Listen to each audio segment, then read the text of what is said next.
হরে কৃষ্ণ। শুধু ভক্তবৃন্দগণ, আজ আমরা আলোচনা করব শ্রী রাধা অষ্টমী সম্পর্কে।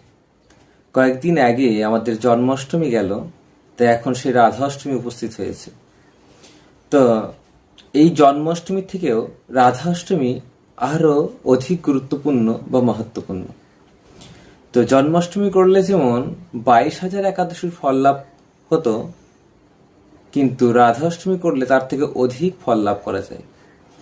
যেমন একটা রাধা অষ্টমী ব্রত উদযাপন করলে 1,00,000 একাদশীর ফল পাওয়া যায়, 1,000 কন্যাদানের ফল লাভ পাওয়া যায় এবং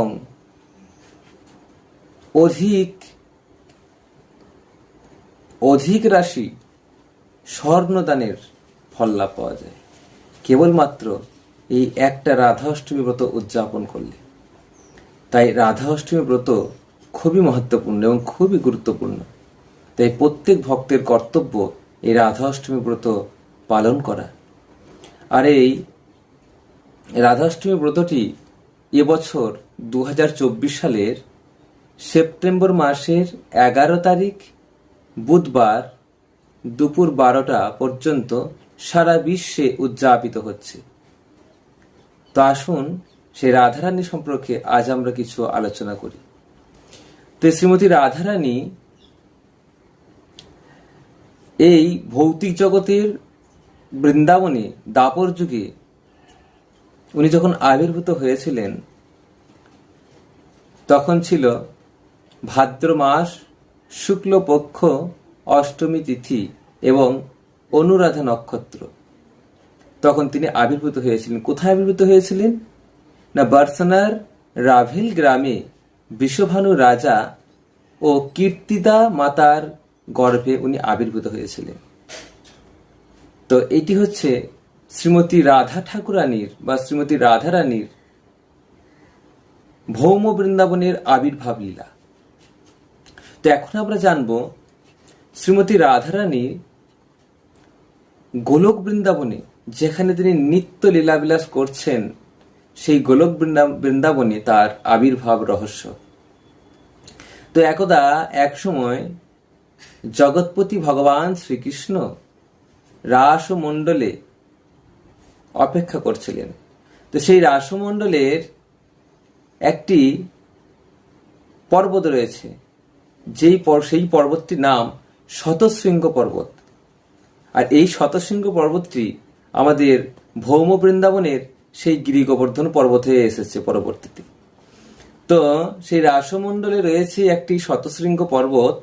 সেই শতশৃঙ্গ পর্বতের মধ্যে রয়েছে খুব সুন্দর মনোরম একটি উদ্যান। আর সেই উদ্যানে জগৎপতি ভগবান শ্রীকৃষ্ণ একটি রত্ন সিংহাসনের মধ্যে উপবেশন করে রয়েছেন। তো তিনি উপবেশন করে থাকতে থাকতে হঠাৎ তার চিত্তে সেবা অভিলাষ জাগল, সেবা লাভ করার অভিলাষ। যখনই ভগবান শ্রীকৃষ্ণের হৃদয়ে সেবা লাভ করার অভিলাষ জাগল, সঙ্গে সঙ্গে তৎক্ষণাৎ তার সেই চিন্ময় বিগ্রহের বাম অংশ থেকে এক অপরূপ পরম সুন্দরী রূপময়ী এক দেবীর আবির্ভাব হল। সেই দেবী অন্য কেউ নন, সেই দেবী হচ্ছেন শ্রীমতী রাধা ঠাকুরানী।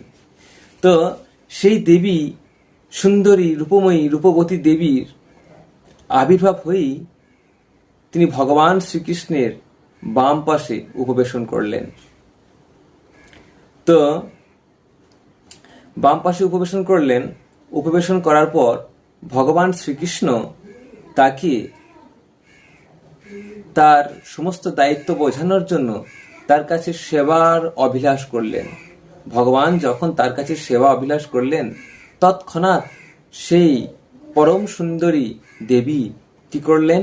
ভগবান শ্রীকৃষ্ণের চরণে অর্পণ করার জন্য, পুষ্প চয়ন করার জন্য তিনি ধাবিত হলেন, উদ্যানের দিকে ধাবিত হলেন।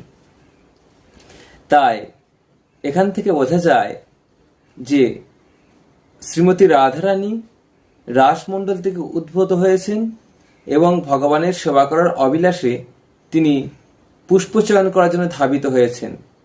তাই রাসমণ্ডলের রা এবং পুষ্প চয়ন করার জন্য ধাবিত হওয়ার ধা, তা এই দুটি শব্দকে মিলিয়ে হলো রাধা। অর্থাৎ রা শব্দে রাসমণ্ডল এবং ধা শব্দে ধাবিত হওয়া, তো এই দুটি শব্দ যুক্ত করলে হয় রাধা। তো রাধারানীর নামটি এইভাবে নামকরণ করা হয়েছে। তো সেই শ্রীমতী রাধারানী অন্য কেউ নন। ভগবান শ্রীকৃষ্ণ যখন লীলাবিলাস করার জন্য বা সেবা আস্বাদন করার জন্য 1 থেকে 2 হন, তখনই তিনি রাধারানী প্রকাশ হন। তো সেই রাধা এবং কৃষ্ণ একই বস্তু, এনাদের ভেতর কোনো ভেদ নেই, কোনো পার্থক্য নেই। তাই চৈতন্য চরিতামৃতে বলা হয়েছে, রাধা পূর্ণ শক্তি কৃষ্ণ পূর্ণ শক্তিমান, 2 তত্ত্ব ভেদ নেহি শাস্ত্রের প্রমাণ। তাই রাধা পূর্ণ শক্তি এবং কৃষ্ণ পূর্ণ শক্তিমান, এই 2 তত্ত্বের কোনো ভেদ নেই, এক এবং অভিন্ন। তাই চৈতন্য চরিতামৃতে আরো বলা হয়েছে কি, রাধা কৃষ্ণ এক আত্মা 2 দেহ ধরি, অনন্যে বিলসে রস আস্বাদন করি। রাধা এবং কৃষ্ণ এক আত্মা, একটাই আত্মা, 2টি দেহ ধারণ করেছেন। কি জন্য?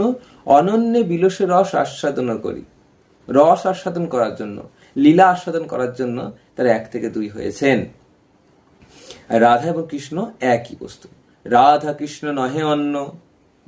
বোঝা যাচ্ছে? তাই এখান থেকে রাধা কৃষ্ণ অন্য কেউ নন, একজনই, ভগবান শ্রীকৃষ্ণেরই স্ত্রী স্বরূপ। ভগবান শ্রীকৃষ্ণের স্ত্রী স্বরূপ হচ্ছে রাধারানী, আর কিচ্ছু না। তো সেই রাধারানী কতটা মাহাত্ম্যপূর্ণ। তো মদনদেরকেও মোহিত করেন ভগবান শ্রীকৃষ্ণ, তাই শ্রীকৃষ্ণ নাম হয় মদন মোহন। আর সেই মদন মোহনকে যিনি মোহিত করেন তিনি হচ্ছেন শ্রীমতী রাধারানী। তাই শ্রীমতী রাধারানীর আরেক নাম মদন মোহন মোহিনী। তিনি কৃষ্ণকেও আকর্ষণ করেন। কৃষ্ণ তো সর্বাকর্ষক, তিনি সকলকে আকর্ষণ করেন, কিন্তু রাধারানী কৃষ্ণকে আকর্ষণ করেন। তাহলে বোঝা যাচ্ছে এখান থেকে যে রাধারানী কত মহত্বপূর্ণ। তাই সেই রাধারানীর আবির্ভাব তিথি। আর ভগবান শ্রীকৃষ্ণের 3টি শক্তি রয়েছে, অন্তরঙ্গা, বহিরঙ্গা এবং তটস্থা। আর সেই অন্তরঙ্গা শক্তির 3টি প্রকাশ, সম্বিত, সন্ধিনী এবং লাদিনী। আর সেই লাদিনী শক্তির প্রকাশ হচ্ছেন শ্রীমতী রাধারানী, শ্রীমতী রাধা ঠাকুরানী। ভগবান শ্রীকৃষ্ণের লাদিনী শক্তির প্রকাশ শ্রীমতী রাধা ঠাকুরানী। তাই সেই রাধারানীর আবির্ভাব তিথি। তাই সকলে যে যেখানে রয়েছেন সারা বিশ্বের যে প্রান্তে শ্রীমতী রাধারানীর, শ্রী রাধা ঠাকুরানীর এই আবির্ভাব তিথি অবশ্যই উদযাপন করবেন। হরে